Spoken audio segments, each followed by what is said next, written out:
प्राची बेहद शौक थी अपने साथ हो रही अनजान घटनाओं को देखकर। उसकी समझ में नहीं आ रहा था आखिर वो विजन उसे खुली आंखों से क्यों दिखाई देते हैं। खौफनाक और दिल दहला देने वाले डरावने नज़ारे क्यों बार बार उसकी आंखों के सामने आ जाते हैं। उसका बच्चा उसके पास था, उसकी आंखों के बिल्कुल सामने सेफ था, फिर क्यों प्राची के दिल में ये एहसास बार बार जाग रहा था कि उसका बच्चा किसी खतरे में है। ये गुत्थी प्राची जितना सुलझाने की कोशिश कर रही थी उतना ही ये गुत्थी उलझती जा रही थी। प्राची की हरकतें देखकर समर्थ को भी ऐसा लगने लगा था कि वो पागल हो रही है, मगर समर्थ को पता नहीं था कि प्राची जो कुछ भी महसूस करती है उसे वो खुली आंखों से देख रही होती है। वहीं दूसरी तरफ तेजस अपने नए स्कूल में अपने नए दोस्तों के साथ घुल मिल गया था। उसकी दोस्ती उसकी एक क्लास फ्रेंड रिया के साथ हो गई थी जो उसी की उम्र की थी। स्कूल में ब्रेक का वक्त था, सारे बच्चे ग्राउंड में खेल रहे थे। ग्राउंड के एक कोने में तेजस और रिया भी बैठकर बातें कर रहे थे। रिया ने कहा, तेजस मुझे तुम्हारी हिंदी की कॉपी चाहिए, नोट्स तैयार करने हैं। ओके, मैंने तो अपना पूरा कोर्स खत्म कर लिया, रिया ने चौंकते हुए कहा। पूरा कोर्स पर कैसे? अभी तो हमारे स्कूल में हिंदी के बस 10 चैप्टर्स ही पढ़ाए गए हैं। तेजस के होठों पर रहस्यमयी मुस्कान थी। उसकी आंखों में और बातों में जो कॉन्फिडेंस नजर आ रहा था, न जाने क्यों ऐसा लग रहा था कि वो तेजस नहीं था। गंभीर शब्दों में तेजस के मुंह से निकला, मैं वो सब कुछ कर सकता हूँ जो कोई और नहीं कर सकता रिया। तेजस की बातें सुनकर रिया जोर जोर से हंसने लगी और हंसते हुए उसने कहा, तुम मुझे बुद्धू बना रहे हो ना तेजस, पर मैं बहुत स्मार्ट हूँ, तुम्हारी बातों में नहीं आने वाली। तेजस के चेहरे पर अब भी गंभीर भाव थे। उसने रिया से कहा, मैं झूठ नहीं बोल रहा रिया, मैं वो सब कर सकता हूँ जो कोई और नहीं कर सकता। अगर तुम्हें यकीन नहीं है तो बताओ मैं क्या करूँ। तेजस का गंभीर चेहरा देखकर रिया की हंसी अचानक रुक गई और वो मनी मन सोचने लगी, अच्छा बच्चू, तो तुम मुझे बुद्धू बनाना चाहते हो, चलो तुम्हारा टेस्ट ले लेती हूँ। रिया तेजस का हाथ पकड़कर उसे क्लासरूम के अंदर ले गई। क्लासरूम में इस वक्त कोई भी बच्चा नहीं था, सारे बच्चे प्लेग्राउंड में खेल रहे थे। इस वक्त उस क्लासरूम में रिया और तेजस के अलावा सिर्फ सन्नाटा था। रिया ने तेजस से कहा, अभी तुमने कहा ना कि तुम कुछ भी कर सकते हो, क्या तुम बिना स्विच को छुए हमारे क्लासरूम का पंखा ऑन कर सकते हो? क्योंकि तेजस ये काम कोई और नहीं कर सकता। रिया की बातों में तेजस को मजाक उड़ाने की बू आ रही थी। रिया की बातें सुनकर तेजस रिया के करीब गया और धीमे स्वर में उसके कानों में कहा, मैं कर सकता हूँ। रिया तेजस की बातें सुनकर गंभीर हो गई। उसकी नजरें पंखे की तरफ ही थी। तेजस रिया से 2 कदम आगे चला गया और ऊपर लटक रहे पंखे की तरफ ध्यान से देखने लगा। उसकी आंखें इस वक्त गौर से पंखे को निहार रही थीं, मानो उस पर अपना निशाना साधने वाला हो वो। तेजस ने पंखे को देखते हुए अपनी आंखें बंद की और फिर से खोलकर पंखे को देखने लगा। मगर इस बार जब तेजस ने अपनी आंखें खोलकर पंखे की तरफ देखा तो उसकी आंखों में लाल रोशनी नजर आ रही थी। आंखों का रंग खून से सनी हुई चाशनी की तरह नजर आ रहा था। हालांकि रिया तेजस से 2 कदम पीछे खड़ी थी, इसलिए उसने वो सब नहीं देखा जो इस वक्त उसकी मौजूदगी में वहां हो रहा था। आंखों का रंग बदलते ही पंखा अपने आप चलने लगा। ये देखकर रिया चौंक पड़ी। उसकी नज़र स्विच बोर्ड की तरफ गई। स्विच बोर्ड के सारे स्विचेस बंद पड़े थे और बिना स्विच के ही पंखा ऑन हो गया था। उसने देखा तेजस ऊपर पंखे की तरफ ही देख रहा था। रिया के होठों पर मुस्कान थी। मासूम 8 साल की रिया इस बात से अनजान थी कि तेजस के अंदर कुछ अनजानी शक्तियाँ थीं जिसके बारे में शायद तेजस को भी पता नहीं था। रिया खुशी से उछल पड़ी और ताली बजाने लगी। उसकी ताली बजाते ही तेजस की नज़रें पंखे से हट गई और उसकी आंखें नॉर्मल हो गई। उसने पलट कर रिया की तरफ देखा और मुस्कुराया।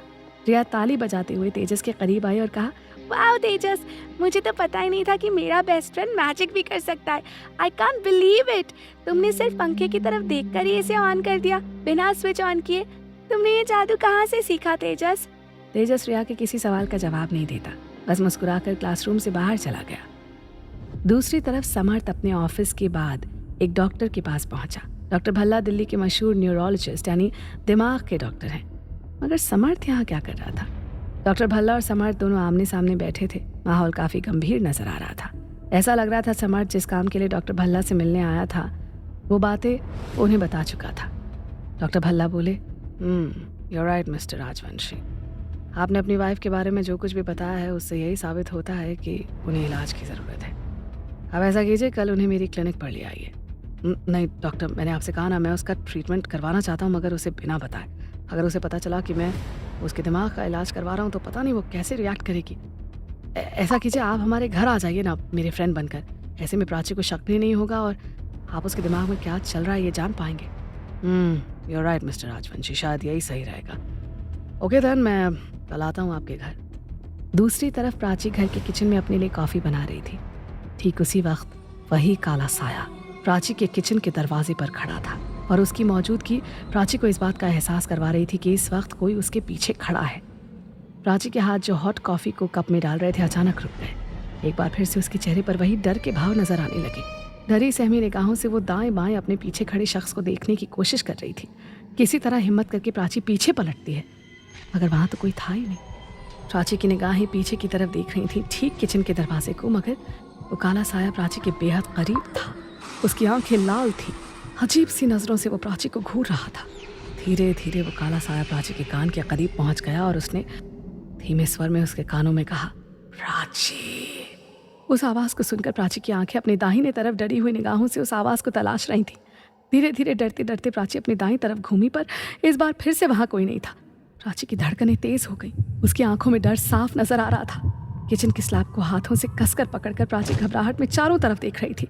उसे उस काले साए की मौजूदगी अपने आसपास महसूस हो रही थी। वो अपनी दाईं तरफ देख रही थी और ठीक उसकी बाईं तरफ वही काला साया गौर से प्राची को निहार रहा था।